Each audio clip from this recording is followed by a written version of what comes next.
रोज मजेदार कहानियाँ देखने के लिए चैनल को सब्सक्राइब करके बेल आइकन दबाना मत भूलना। मम्मी जी, मेरे नाखून बहुत बड़े हो गए हैं, मुझे खाते भी नहीं बनता, प्लीज मेरी मदद कर दीजिए। तुझे ही तो नाखून बढ़ाने का भूत सवार था, अब भुगतो। गौरवी को बचपन से ही सजना संवरना बहुत पसंद था। वो जितनी देखभाल अपनी त्वचा की करती थी, उतनी ही देखभाल वो अपने नाखूनों की भी करती थी। गौरवी के नाखून बहुत ही आकर्षक दिखते थे। थोड़ा घर के काम भी कर लिया करो, दिन भर नाखूनों के पीछे पड़ी रहती हो। माँ, अगर मैं घर के काम करूँगी तो मेरे नाखून खराब हो जाएंगे, जो मैं नहीं चाहती। तू घर के काम नहीं करेगी, लेकिन ससुराल में तो करेगी ना। मैं तो ससुराल में भी काम नहीं करूँगी। मैं एक करोड़पति से शादी करूँगी, जिसके घर में 7 नौकर होंगे। मुझे कोई काम नहीं करना पड़ेगा। मैं तो अमीरों की तरह जिंदगी जीऊंगी। तुम और तुम्हारे सपने तुम्हें ही मुबारक। गौरवी ऐसे ही कोई काम नहीं करती। वो सिर्फ अपने नाखूनों पर नई नई नेल पेंट लगाती और उन्हें अलग अलग तरह से सजाती। ऐसे ही कुछ साल बीत गए। एक दिन गौरवी के लिए एक अच्छे घर से रिश्ता आया। गौरवी, तुम्हारे लिए एक अच्छे घर से रिश्ता आया है। ये लड़की की फोटो है। मुझे फोटो नहीं देखना, बस ये बताओ कि लड़का कमाता कितना है, उसके घर में कितने नौकर हैं और उसके साथ कौन कौन रहता है। अरे बस बस, सांस ले लो। लड़का महीने का करीब 50,000 तक कमाता है। उसके घर में कोई नौकर नहीं है और ये अपने मम्मी पापा और एक छोटी बहन के साथ रहता है। फिर मुझे नहीं करना इससे शादी। क्यों नहीं करना? मम्मी, मुझे देखो, मैं मॉडल हूँ और मैं ये सब काम कैसे करूँगी? इसीलिए बोलती थी थोड़ा काम कर लो, लेकिन नहीं, तुम्हें तो अपने नाखूनों को सजाना है। तुम्हारी शादी तो इसी से होगी। अगर तुमने मना किया तो मैं तुम्हारी शादी किसी भिखारी से करवा दूंगी। इतना बोलकर रिंकी वहाँ से चली गई। क्या माँ मेरी शादी एक भिखारी से करवाएंगी? नहीं बाबा, नहीं, मुझे भीख नहीं मांगना। गौरवी शादी के लिए हाँ बोल देती है। कुछ ही दिनों बाद उसकी शादी हो जाती है, लेकिन इसी दौरान उसके नाखून बहुत लंबे हो गए थे। गौरवी शादी करके अपने ससुराल जाती है, लेकिन उसे अपने आंखों पर यकीन नहीं हो रहा था, क्योंकि वो एक झोपड़ी थी। आप मुझे कहाँ ले आए हो? तुम्हारे ससुराल। ये आपका घर है? आप इतने गरीब हो कि आपको इस झोपड़ी में रहना पड़ता है। आपने मुझसे झूठ बोलकर शादी की है। हमने कोई झूठ नहीं बोला। आपने कहा था कि मैं 50,000 कमाता हूँ। हाँ, मैं कमाता हूँ 50,000। तो इस घर में क्यों रहते हो? मैं अपने सारे पैसे बैंक में जमा कर देता हूँ। क्या पता कब कौन सी मुसीबत आ जाए। इससे बड़ी मुसीबत क्या हो सकती है? गौरवी जो उम्मीद लेकर शादी की थी, उस पर तो पानी फिर गया। गौरवी अंदर जाती है।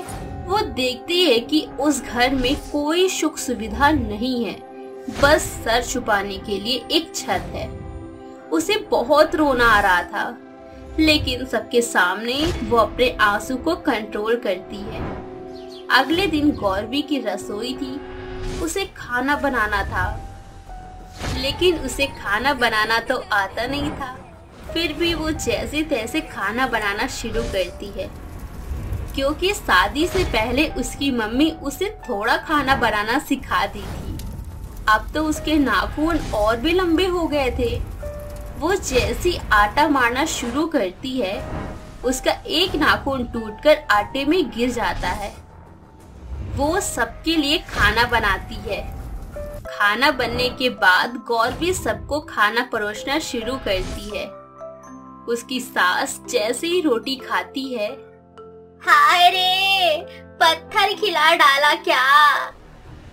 मीना जब अपने मुंह से नाखून निकालती है, वाह बहू वाह, पहले दिन से ही अपने गंदे नाखून खिला दी।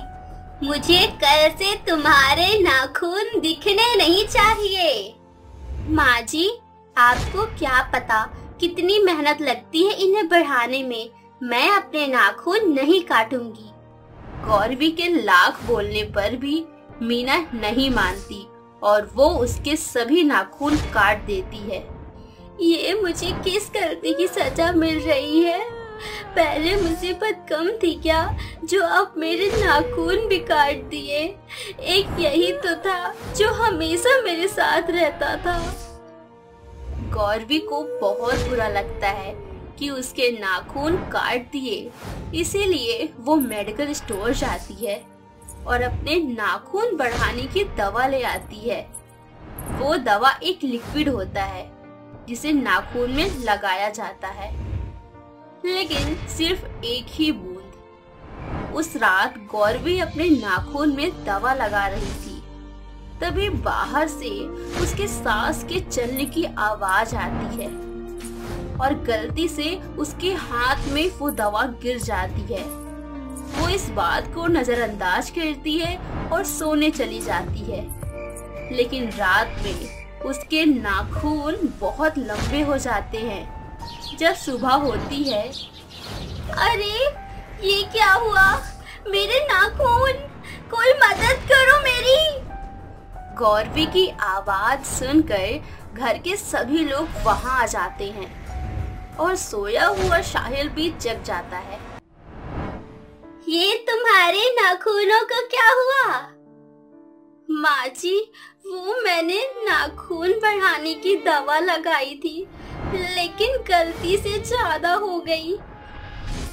मतलब मैंने तुम्हारे नाखून काट दिए, इसलिए तुम दवा लगाना शुरू कर दी। अब तुम्हारी कोई मदद नहीं करेगा। सब लोग वहाँ से चले जाते हैं। गौरवी को अपने लंबे नाखूनों की वजह से बहुत तकलीफ हो रही थी। वो खाना नहीं खा पाती थी, नहा नहीं पाती थी और भी बहुत परेशानी थी।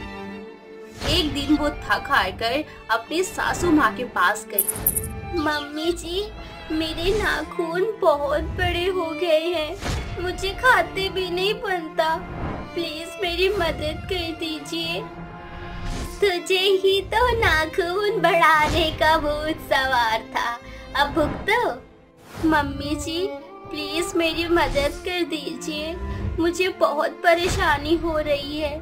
मैं वादा करती हूँ मैं नाखून कभी नहीं बढ़ाऊंगी। मीना गौरवी की बात मान जाती है और सबसे पहले वो उसके नाखून काटती है। घर में उपस्थित कुछ सामग्रियां मिलाकर वो एक लोशन तैयार करती है और उसके नाखूनों पर लगाती है, जिससे उसके नाखून बढ़ना बंद हो जाते हैं। अब वो अपने नाखून छोटे ही रखती है। आज तुम्हारी तीनों देवरानी आ रही हैं। मैंने सुना है वो तीनों बहुत मॉडर्न और सुंदर है, तो तुम दोनों भी ये घूंघट हटा देना। नहीं माँ जी, हम ये घूंघट नहीं हटाएंगे। अगर उन्हें छोटे कपड़े पहनना पसंद है तो हमें भी अपने संस्कारों में रहना पसंद है। बबीता, मानसी और गौरी तीनों पूजा की थाल लेकर बाहर खड़ी हैं। कुछ ही समय बाद उनके सामने एक कार खड़ी होती है और उससे 3 सुंदर लड़कियां और 3 लड़के उतरते हैं। मानना पड़ेगा, हमारी तीनों देवरानी बहुत सुंदर हैं। हाँ, लेकिन इनके कपड़े कितने छोटे हैं, शुरू होने से पहले ही खत्म हो गए। ओह विकी डार्लिंग, यहाँ कितनी गर्मी है, अंदर चलते हैं। हाँ बिल्कुल भाभी, रस्म पूरी करिए। मानसी और गौरी दोनों बारी बारी से गृह प्रवेश की रस्म करती हैं। अब चूंकि वो गांव था, इसीलिए उन तीनों को बहुत गर्मी लगती है। ओह गॉड, यहाँ कितनी गर्मी है। प्लीज एसी चालू कर दो। यहाँ एसी नहीं है, आप सबसे पहले नहा लीजिए। ठीक है, लेकिन स्विमिंग पूल कहाँ है? हमारे यहाँ स्विमिंग पूल नहीं है, बाथरूम उधर है, आप नहा लीजिए। मजाक चल रहा है क्या? यहाँ एसी नहीं है, स्विमिंग पूल नहीं है। अरे बहू, नाराज मत हो। मानसी, गौरी, जाओ मेरी तीनों बहू को हमारे नदी पर ले जाओ। गौरी और मानसी उन तीनों को लेकर नदी के पास गई। वाह, क्या व्यू है! ऐसा तो हमारे शहर में भी नहीं है। क्यों ना हम इस नदी की जगह यहाँ स्विमिंग पूल बना दें? कितना अच्छा होगा ना? नहीं, ये हमारी नदी है, इसमें कोई स्विमिंग पूल नहीं बनेगा। क्यों नहीं बनेगा? इस नदी में जितना तुम्हारा अधिकार है उतना हमारा भी है। अधिकार हो या ना हो, ये नदी ही रहेगी। अब इसका फैसला तो खुद माँ जी ही करेंगी। सभी बबीता के पास जाती हैं और अपनी अपनी बात रखती हैं। माँ जी, वो हमारे पूर्वजों की नदी है, तो उसमें हमारा भी समान अधिकार है ना? हाँ बेटा, लेकिन क्या हुआ? माँ जी, हम उसे तुड़वा कर एक स्विमिंग पूल बनवाना चाहते हैं। लेकिन माँ, वो हमारे पूर्वजों की नदी है और पूर्वजों की नदी को ऐसे तोड़ना सही नहीं है। सब में ऐसे बहस हो रही थी। बबीता को कुछ समझ नहीं आ रहा था कि वो क्या बोले, क्योंकि उसकी बड़ी बहू भी सही बोल रही थी और छोटी बहू भी अपनी जिद पर है कि उन्हें वहाँ स्विमिंग पूल बनवाना है। आखिरकार थक हार कर वो फैसला सुनाती है। बस बस, शांत हो जाओ। एक काम करती हूँ, मैं नदी का बंटवारा कर देती हूँ। नदी के इस तरफ बड़ी बहू का हिस्सा रहेगा और नदी के उस तरफ स्विमिंग पूल बनेगा, जो कि छोटी बहू का हिस्सा रहेगा। कुछ दिन बाद नदी का बंटवारा हो गया। नदी के एक तरफ स्विमिंग पूल बन गया और दूसरी तरफ सिर्फ नदी थी। अब उन पांचों बहुएं उसी नदी में एंजॉय किया करती थी।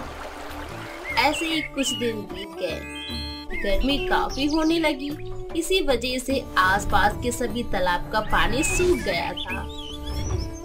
इसीलिए गांव की कुछ औरतें बबीता के पास आती हैं। बबीता बहन, अब आपसे क्या छिपाना, आप तो सब देख ही रही हो। गर्मी होने की वजह से नदी और तालाब का पानी सूख गया। अगर आप बुरा ना माने तो हम लोग आपकी नदी में नहा सकते हैं। ओह गॉड, अब ये गांव की औरतें हमारे स्विमिंग पूल में नहाएंगी। आई एम सॉरी, हम आपको अपने स्विमिंग पूल में नहीं नहाने दे सकते। बिल्कुल चाची जी, आप सभी लोग जब चाहे हमारे नदी में नहा सकती हैं। हमें कोई एतराज नहीं है। सभी औरतें खुश होकर वहाँ से चली जाती हैं। ये क्या किया तुमने? इन गंदी औरतों को हमारे नदी में नहाने की परमिशन दे दी हो। तुम्हारी जानकारी के लिए बता दूं कि वो नदी सिर्फ तुम्हारी नहीं है, हमारी भी है। और ये औरतें हमारी नदी में नहाएंगी, तुम्हारे स्विमिंग पूल में नहीं। अगले दिन से गांव की सभी औरतें उनके नदी में नहाने आ जाती हैं। वो सभी औरतें उसमें नहाती हैं और अपने कपड़े धोती हैं। इस वजह से नदी के साथ साथ उनके स्विमिंग पूल का पानी भी गंदा हो जाता है। ये देखकर उन लोगों के बीच में झगड़े शुरू हो जाते हैं। जब ये बात बबीता को पता चलती है तो उसे बहुत बुरा लगता है कि उसकी बहुएं आपस में ऐसे झगड़ा कर रही हैं। ऐसे ही एक दिन बबीता इन सभी बातों को सोच रही थी। क्या हुआ माँ, आप इतने परेशान क्यों हो? कुछ नहीं बेटा, बस मेरी बहुएं आपस में ऐसे लड़ती हैं, मुझे बिल्कुल अच्छा नहीं लग रहा और मुझे कुछ समझ नहीं आ रहा कि मैं इनका झगड़ा कैसे खत्म करूं। हाँ माँ, ये बहुत ही गंभीर समस्या है। आप चिंता मत करिए, मैं भाइयों से बात करता हूँ। प्रशांत अपने भाइयों के पास जाता है, जो कि रूम में बैठकर बातें कर रहे होते हैं। आपस में बात ही करना रह गया है या फिर कुछ और भी काम है? आप लोगों को पता भी है कि घर में क्या चल रहा है? क्या हुआ प्रशांत, तुम इतने परेशान क्यों हो? क्या बताऊं विक्की, हमारी बीवियां आपस में झगड़े कर रही हैं। मुझे समझ नहीं आ रहा कि उनको शांत कैसे करूं। ये लोग ऐसे ही झगड़ा करती रहेंगी जब तक इन्हें एक दूसरे की अहमियत का पता ना होगा। ऐसे ही कुछ दिन बीत गए। एक रात मनीष उनके स्विमिंग पूल में कुछ जोक डाल देता है। अगले दिन वो लोग इस बात से अनजान स्विमिंग पूल में नहाने जाती हैं। तभी अचानक तानिया के पैर में एक जोक चिपक जाता है और उसका खून पीने लगता है। बचाओ बचाओ, कोई मुझे बचाओ, मेरे पैर में कीड़ा चिपक गया है, वो मुझे काट रहा है। तानिया की आवाज सुनकर गौरी और मानसी उसके पास जाती है। क्या हुआ तानिया, तुम इतना चिल्ला क्यों रही हो? मेरे पैर में कोई कीड़ा काट रहा है, इसे जल्दी दूर करो। मानसी उसके पैर से वो कीड़ा निकाल देती है। फिर वो लोग देखते हैं कि स्विमिंग पूल में काफी सारे जोक हैं जो उन लोगों को भी काट रहे थे। फिर वो लोग एक जाल की मदद से सभी जोक को निकाल देते हैं। दीदी, मुझे समझ नहीं आ रहा मैं आपका धन्यवाद कैसे करूं। अगर आप आज नहीं होती तो पता नहीं मेरे साथ क्या होता। हम लोगों ने आप दोनों के साथ काफी बदतमीजी की है। क्या आप अपनी छोटी बहनों को माफ कर सकती हैं? इसमें धन्यवाद बोलने की क्या जरूरत है, और मुझे तुमसे कोई शिकायत नहीं है। और हाँ, हम चाहते हैं कि इस स्विमिंग पूल को हटाकर यहाँ पर नदी बननी चाहिए जिसमें हम सब साथ में नहाएं। स्विमिंग पूल को हटा दिया जाता है और नदी बना दी जाती है जिसमें उनके साथ साथ गांव की सभी औरतें नहाती हैं। बस अब नहीं रहा जाता, मुझे माँ जी से बात करनी पड़ेगी।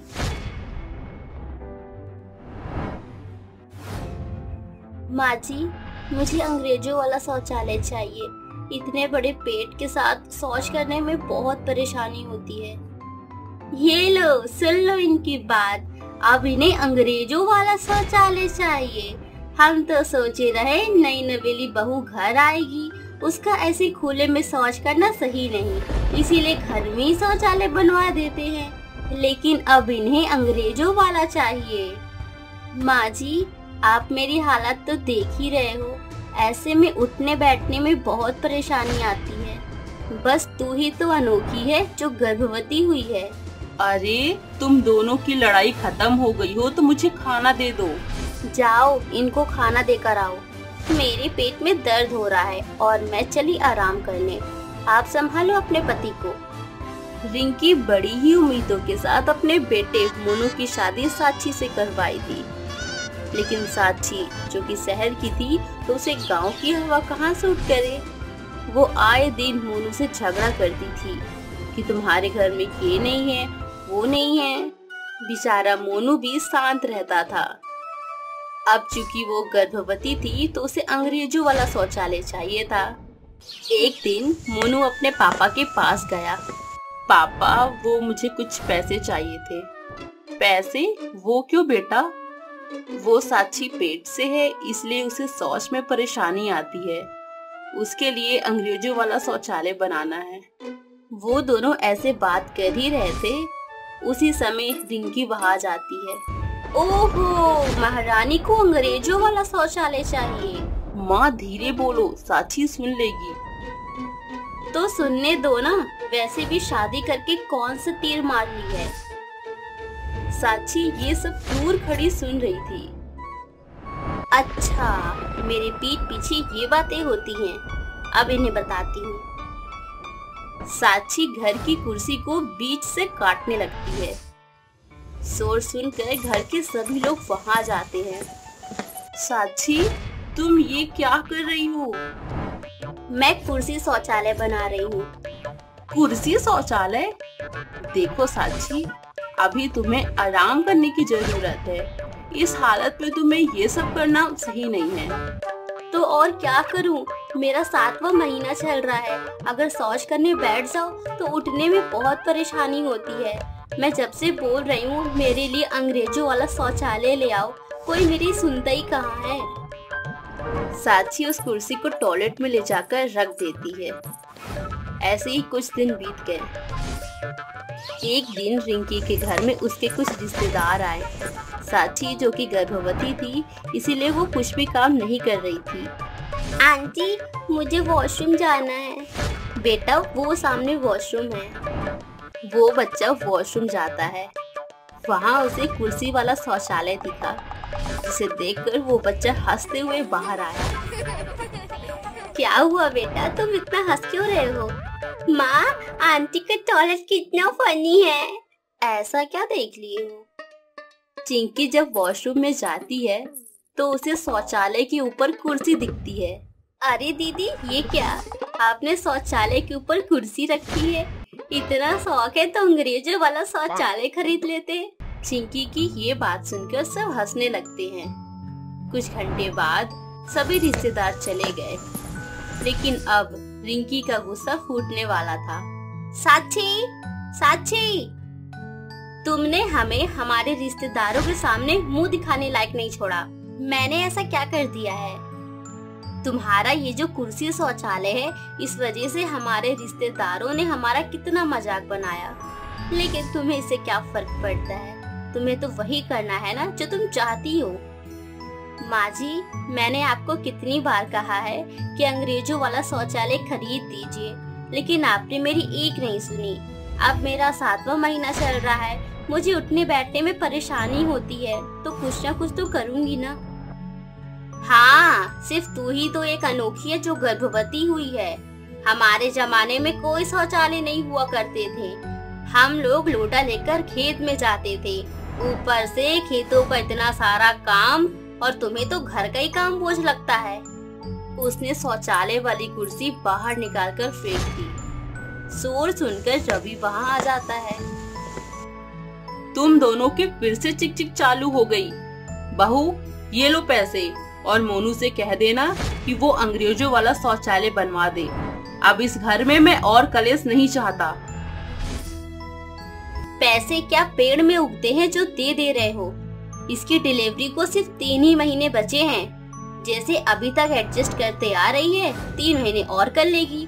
क्या खामखा पैसे पानी की तरह बहा रहे हो? दरअसल रिंकी बहुत ही कंजूस है। वो नहीं चाहती कि अलग से एक शौचालय बने जिससे पैसे बर्बाद हो। वही रवि बहुत ही नेक दिल का है। वो अपनी बहू को ऐसे तकलीफ में नहीं देख सकता, लेकिन वो बेचारा कुछ भी नहीं कर सकता क्योंकि घर में रिंकी की चलती है। ऐसे ही कुछ दिन बीत गए। एक दिन अचानक शौच के दौरान साक्षी के पेट पे अचानक से दर्द शुरू हो गया। माँ, मेरे पेट में बहुत दर्द हो रहा है। मोनू, जल्दी डॉक्टर को फोन करो। थोड़ी देर बाद डॉक्टर वहाँ आती हैं। डॉक्टर साक्षी को चेक कर रही हैं। फिर वो बोलती हैं, काफी देर बैठने की वजह से इनका पेट दबा रहा। इसी वजह से बच्चे को घूमने में परेशानी हो रही थी, इसीलिए इनके पेट पे दर्द होना शुरू हो गया। बाकी चिंता की कोई बात नहीं है। साक्षी, आपको ध्यान रखना है कि ज्यादा समय तक नहीं बैठना, वरना कुछ भी हो सकता है। डॉक्टर की ऐसी बात सुनकर रिंकी को बहुत बुरा लगता है। उसे ये समझ में आ गया था कि कंजूसी हर जगह नहीं चलती। आज उसकी वजह से वो अपने पोते पोतियों को खोने वाली थी। मोनू बेटा, ये कुछ पैसे हैं, इन्हें ले जाओ और अंग्रेजों वाला शौचालय खरीद कर ले आओ। मैं नहीं चाहती कि मेरी वजह से साक्षी अपना बच्चा खो दे। मैं तुम्हें इतने दिनों से यही तो समझा रहा था, कंजूसी वहीं दिखाए जहाँ जायज है। आज तुम्हारी वजह से साक्षी अपना बच्चा खोते खोते बची। मैंने सोचा था हम भी तो गर्भवती हुए थे, उस समय हमें इतनी तकलीफ नहीं हुई थी, तो फिर आजकल इन्हें इतनी तकलीफ